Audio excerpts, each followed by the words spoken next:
खंडवा में हुई जघन्य घटना पर भोपाल की महिलाओं में भी आक्रोश है। महिलाओं से बात की हमारे सहयोगी आकाश द्विवेदी ने। खंडवा में रेप की घटना के बाद कई सवाल उठे हैं। मध्य प्रदेश में जिस तरीके से लगातार ऐसे मामले बढ़ रहे हैं, इसमें लोगों को क्या सोचना है, क्योंकि तमाम तरीके की जो मानसिक विकृतियां हैं वो इसमें भी एक बड़ा कारण मानी जाती हैं। बहुत सारे भोपाल की जो युवा लड़कियां हैं, युवतियां हैं, महिलाएं हैं, वो मेरे साथ मौजूद हैं और हम बातचीत करने की कोशिश करते हैं। क्या लगता है आपको कि जो इस तरीके की मानसिकता है उसे कैसे बदला जाए ताकि ऐसी घटनाएं, चाहे वो रेप की हो, गैंग रेप की हो, उसमें लगाम लग सके? बीते कई दिनों में लगातार हम ऐसी घटनाओं को देखते आ रहे हैं।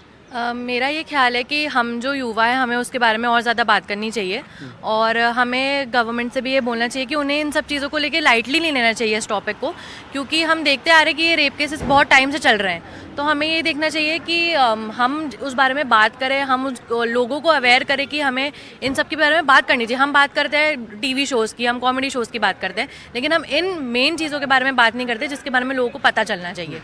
तो और इनके लिए सख्त कार्रवाई भी होनी चाहिए, इनको पनिशमेंट भी मिलनी चाहिए उसके लिए, जो कि नहीं मिलती है। इजीली इन लोगों को बेल मिल जाती है, कुछ लोग जूवी में होते हैं तो उनको बेल मिल जाती है।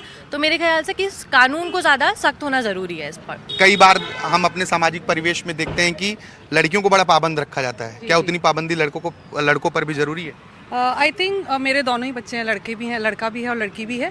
तो मुझे लगता है दोनों को शिक्षित होना ज़रूरी है।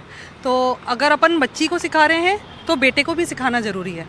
तो दोनों की शिक्षा बहुत ज़रूरी है, दैट इज़ इम्पॉर्टेंट। शिक्षा के साथ साथ जो अनुशासन लड़कियां अमूमन फॉलो करती हैं, क्या लड़के वो फॉलो करते हैं? आप क्या ऑब्जर्व करती हैं?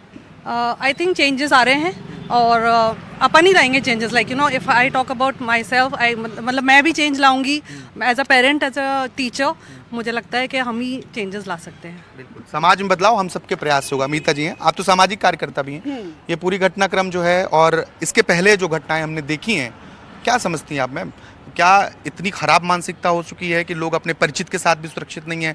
घर, बाजार, स्कूल, शहर, कहाँ जाएंगे लोग फिर? जैसे कि अभी मैडम ने बताया कि लड़कों की भी मानसिकता बदलनी चाहिए। तो जैसे हम लड़कियों को बोलते हैं ना कि 6 बजे के बाद घर के बाहर मत निकलो, तो मेरे ख्याल से अगर लड़कों को बोले कि 6 बजे के बाद घर के बाहर नहीं निकलो, तो लड़कियां ऑटोमेटिकली सेफ हो जाती हैं।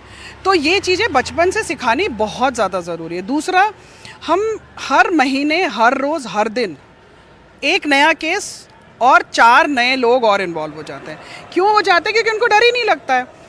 आप आज केस को पब्लिश कर रहे हैं, कल आज रात तक या तो कोई चाचा या कोई मामा या कोई भतीजा उसका मिनिस्ट्री में निकल आएगा या कोई पॉलिटिकल उसमें निकल आएगा और उसके बाद किसी तीसरे को पकड़ेंगे, उसको बोलेंगे कि इसने किया था, इसने नहीं किया था। कैलकाटा का केस एक बहुत क्लासिक एग्जाम्पल है। मैं ऐसे इतने सारे केस बता सकती हूँ जहाँ पे पॉलिटिकली इन्फ्लुएंस होके केस को दबा दिया जाता है। तो जो रेप करता है वो उसको एक तो वो पिया हुआ रहता है। आजकल तो मतलब सिंगल रेप तो हो ही नहीं रहा है, गैंग रेप ही हो रहा है। मतलब हम लोग बहुत तरक्की कर रहे हैं आज के डेट में। मैम, आप किस नज़रिए से देखती हैं? क्या मानना है आपका? मुझे ऐसे लगता है कि लड़कों को सिखाना बहुत ज़रूरी है कि लड़कियों की रिस्पेक्ट कितनी इम्पोर्टेंट है। घर में माँ बहन के अलावा भी जो लड़कियाँ बाज़ार में हैं, जो बाहर हैं, जो आपकी रिश्तेदार नहीं हैं, उनकी भी रिस्पेक्ट उतनी ही ज़रूरी है जितनी उनकी माँ और बहन की ज़रूरी है। तो ये बहुत ज़रूरी है। अगर हम लड़कों को सिखा पाए ना, ये सब चीज़ें अपने आप ठीक हो जाएंगी। लेकिन जब तक हमारे लड़के ये चीज़ नहीं मान रहे हैं, तब तक इसको ठीक करना, और सबसे इम्पॉर्टेंट है लॉ तो बहुत स्ट्रिक्ट होना ही चाहिए। क्या लगता है कि मानसिकता बदलेगी तो जो परिस्थितियाँ हैं वो भी बदलेंगी? हमें जागरूक होना चाहिए, हमें सतर्क, हमें मतलब जो ऐसे लोग हैं जो इस मानसिकता को लेकर अभी भी जी रहे हैं, उनके बारे में? आपको लगता है इस देश में मानसिकता बदले? इस देश में आज उस बंदों को एक वकील खड़ा हो जाएगा बेशर्मों जैसे, और वो उसको बेल मिल जाएगी। और जब तक हम उन वकीलों का बहिष्कार नहीं करेंगे, और ये बेल देने वाले जज, मुझे जुडिशरी के लिए बोलना नहीं चाहिए, बट हमारी जुडिशरी इस मामले में बहुत लीनियंट है। अभी जो खंडवा वाला था उसको भी बेल दे दी, बाहर आके रेप करके फिर अंदर चले जाते हैं, फिर आते। आपको इनके साथ स्ट्रिक्ट होना पड़ेगा, नहीं तो क्या इस देश में आप देख ले, औरत तो छोड़िए, एक जानवर तक को रेप करते हैं। मतलब आदमियों की मानसिकता इतनी गंदी हो गई है। मैं ये आप ये कहेंगे कि बच्चों को सिखाएं, मुझे अपने बच्चे पर पूरा कॉन्फिडेंस है, क्योंकि हम ऐसे पेरेंट्स हैं, हमारे बच्चे ऐसी हरकत नहीं करेंगे। आप इंटरनेट बंद करिए ना, वो गंद जो बच्चे देखते रहते हैं, और हमें औरतों को उठाना चाहिए। तो ये हालात कैसे सुधरेंगे? क्या सुझाव है? हम महिलाओं को ही, मेरे को लगता है भावाजी, एक पिंक गुलाबी साड़ी गैंग है ना, ऐसे मुझे लगता है अभी एटलीस्ट भोपाल में एग्जाम्पल सेट करें, हमें आवाज़ उठानी चाहिए। हम आवाज़ उठाते नहीं है, हमें लगता है हमारे साथ थोड़ी हो रहा, होने दे दो। मुलायम सिंह ने क्या कहा, बेचारे लड़के, मासूम बच्चे, क्योंकि उनके घरों में नहीं होता, ये हम आम जनता के साथ होता है। आम जनता की कोई तकलीफ नहीं समझी जाती है, क्योंकि आम जनता खाली वोट देने के लिए और किसी काम के लिए यूजलेस है। बहुत आक्रोश है ऐसी घटनाओं पर, होना भी चाहिए। मैम, आप तो यूथ हैं, आप क्या महसूस करती हैं और क्या लगता है कि बदलाव कैसे हम ला सकते हैं? क्या स्टेप्स उठाने ज़रूरी हैं ऐसे मसलों को लेकर? मुझे ये जेन्युइनली फील होता है, जैसे कि सभी लोगों ने कहा, कि जुडिशियल सिस्टम को ज़्यादा स्ट्रॉन्ग होना बहुत ज़रूरी है। इट्स वेरी इंपॉर्टेंट हम सबके लिए समझना कि जब क्रिमिनल क्राइम करते हुए अपनी एज के बारे में नहीं सोचता, तो जस्टिस देते वक्त भी एज के बारे में नहीं सोचना चाहिए। And I think the breakthrough of this happened when Nirbhaya case happened, because उस पूरे गैंग रेप में सबसे ज़्यादा ब्रूटैलिटी एक 17 साल के बच्चे ने दिखाई थी, एंड जुवेनाइल वजह से he was left for 12 years. So her parents had to fight for 12 years just because हमारी judiciary wanted to give him a chance. But you need to understand कि rape is not a forced crime. ऐसा बहुत rarely होता है कि कोई gun point पे किसी लड़के को रखे एंड वो किसी लड़की का रेप करे. It's not a forced crime. It's a crime that is done because of lack of literacy. It's a crime that is done because you have had a very bad influence of social media. It's a crime that is done because you had very bad parenting, very bad principles, very bad morals. You objectify women, and that's when it happens. It doesn't happen on a gun point. So definitely Saudi, Dubai, ऐसी जगहों की punishments applicable होनी चाहिए India में. बहुत अच्छा point है कि रेप एक ऐसा अपराध नहीं है कि जो जबरदस्ती कराया जा सके. कभी भी ऐसे केसेस हमने नहीं सुने हैं कि किसी गन पॉइंट पर लड़के के ऊपर गन पॉइंट हो और उसने रेप किया हो. तो लोग बहुत आक्रोशित हैं, खासतौर पर ऐसी घटनाएं जो रेप, गैंग रेप जैसी हैं, और लगातार ये सामने आ रही हैं. भोपाल से कैमरा पर्सन राजू बाथब के साथ आकाश द्विवेदी, एनडीटीवी.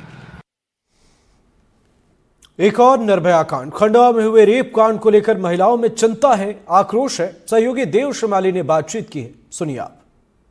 उत्तर प्रदेश के खंडवा में जिस तरह की बर्बरतापूर्वक घटना हुई है, जिसमें एक महिला के साथ पहले उसके साथ रेप किया जाता है सामूहिक, और उसके बाद फिर उसकी बच्चेदानी में कोई लोहे की रॉड डाल के उसके बच्चेदानी बाहर निकाली जाती है. ये सुन के ही लोगों के रोंगटे खड़े हो जाते हैं.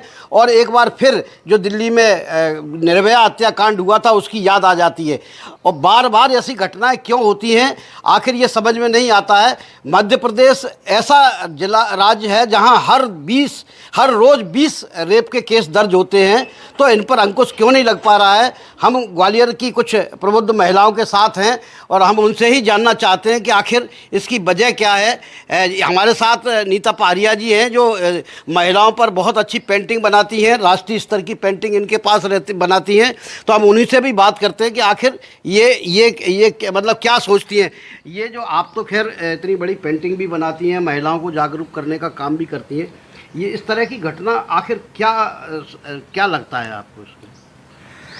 इस बारे में हम क्या बताएं, हम तो स्वयं बहुत दुखी हैं. हम सभी स्त्रियां इस समय बहुत रोष में भी हैं और नाराज़ भी हैं कि हम सब लोग भी इतना मेहनत करते हैं, काम करते हैं, और इतना बुरा, इतना अति घृणित कार्य महिलाओं के साथ होता है.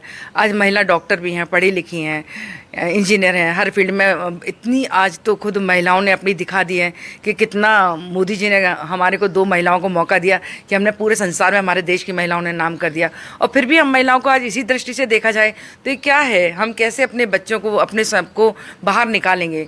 हमें बाहर निकलते हैं तो हमें सुरक्षा चाहिए, और हमारी सुरक्षा के लिए कुछ न कुछ कड़े साधन जो भी हो वो आप लोग को करना चाहिए. शासन से मेरा अनुरोध है. बिल्कुल तो सुरक्षा के लिए कड़े करना चाहिए.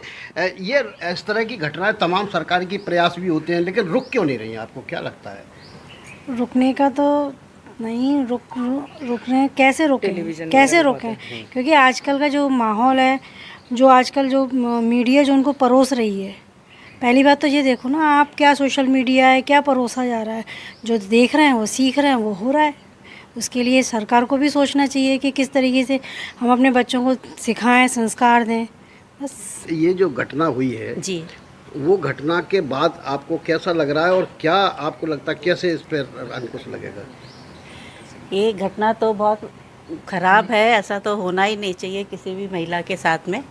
और रोक लगाने के लिए तो सबसे पहले हमारी जो फिल्में हैं, सोशल मीडिया है, इस पे अंकुश लगाना चाहिए, क्योंकि किसी भी तरह का कोई इसमें प्रोहिबिशन नहीं है, तो कुछ भी सेंसर बोर्ड भी कुछ नहीं देता, तो बच्चों के लिए मेंटलिटी भी वही होती जा रही है और आगे सब में वही चल रहा है। तो इस तरह से ये घटनाएं आजकल ज़्यादा बढ़ गई हैं। और जबकि हमारे देश में तो ऐसा कहा जाता है कि यत्र नार्यस्तु पूज्यन्ते रमन्ते तत्र देवता, इस हिसाब से तो यहाँ नारियों के साथ में बहुत गलत काम हो रहा है ना, ऐसा बिल्कुल नहीं होना चाहिए जी। तो जी बिल्कुल। तो देखिए, ये जो जिस तरह की मीडिया पर आ रही है, जिस तरह की फिल्में बन रही हैं, जिस तरह की चीज़ें आती हैं, तो उससे बच्चे भी भ्रमित होते हैं, बड़े भी भ्रमित होते हैं। इस पर कोई ना कोई अंकुश जरूर लगना चाहिए। हम कुछ और लोगों से बात करते हैं। ये जो घटना आपने सुनी है, तो उसको सुनने के बाद आपको क्या लगता है कि कैसे, कहाँ से आ रहा है समाज? समाज तो बहुत गर्त में जा रहा है, मतलब लोगों की सोच बहुत ख़राब होती जा रही है, पुरुषों की महिलाओं के प्रति। इस सरकार को इसके लिए बहुत आगे आगे तक सोच के और कदम बढ़ाने, मतलब काम करने चाहिए। बिल्कुल। देखिए, तो ये एक तरह से एक वातावरण बन रहा है कि महिलाएं अपने आप को असुरक्षित महसूस कर रही हैं। तो अब हम और बात करते हैं। ये बताइए कि किस तरह से इस तरह ये जो अपराध हैं, ये घटने की जगह बढ़ रहे हैं, बल्कि इनको कम होना चाहिए। समाज में पढ़ाई भी हो रही है, एजुकेशन भी आ रही है। हाँ जी, जो सब ना बहुत गलत हो रहा है। बहुत दुख की बात है हमको कि उन्हें जो महिलाओं की कोई मजबूरी होती है, निकलती भी हैं, पढ़ने भी जा रही हैं, कॉलेज भी जा रही हैं, हॉस्पिटल भी जा रही हैं, तो उनके साथ हर इंसान मतलब गलत देखता है, गलत की निगाह से देखता है। उनको अच्छा देखना चाहिए, उनकी सोच बहुत अच्छी होना चाहिए। घर में मतलब अपनी भी माँ बाप है, बहन है, उनको अपन किस मतलब नज़र से देखते हैं, ऐसे पारा दूसरी लेडीज़ को भी अच्छी निगाह से देखना चाहिए। बिल्कुल। तो देखिए, महिलाएं अपने आप को असुरक्षित महसूस कर रही हैं, गुस्से में भी हैं और चाहती हैं कि उनको एक अच्छी नज़र से भी देखा जाए, बराबर का दर्जा भी मिले और वो समाज में बढ़ चढ़कर जो समाज का विकास है उसमें अपनी हिस्सेदारी कर सकें। लेकिन इस तरह की जो घटनाएं होती हैं, खंडवा जैसी घटनाएं, ये उनको लगातार पीछे खींचने का काम करती हैं और इसको इन पर रोक लगाई जाना चाहिए। सामाजिक स्तर पर रोक लगाई जाना चाहिए, कानूनी स्तर पर रोक लगाई जाना चाहिए और सरकार स्तर पर भी रोक लगाई जाना चाहिए। तभी हम एक अच्छे समाज का निर्माण कर सकेंगे। ग्वालियर से Dev Shrimali, NDTV। Khandwa gangrape case को लेकर पुलिस ने प्रेस कॉन्फ्रेंस की, जिसमें पुलिस ने बताया कि पीड़िता के साथ गैंगरेप तो हुआ है, लेकिन उसके प्राइवेट पार्ट के साथ छेड़छाड़ नहीं हुई है। वहीं पुलिस मौत की वजह ज्यादा ब्लीडिंग बता रही है। हालांकि अभी तक पोस्टमार्टम रिपोर्ट सामने नहीं आई है, इसलिए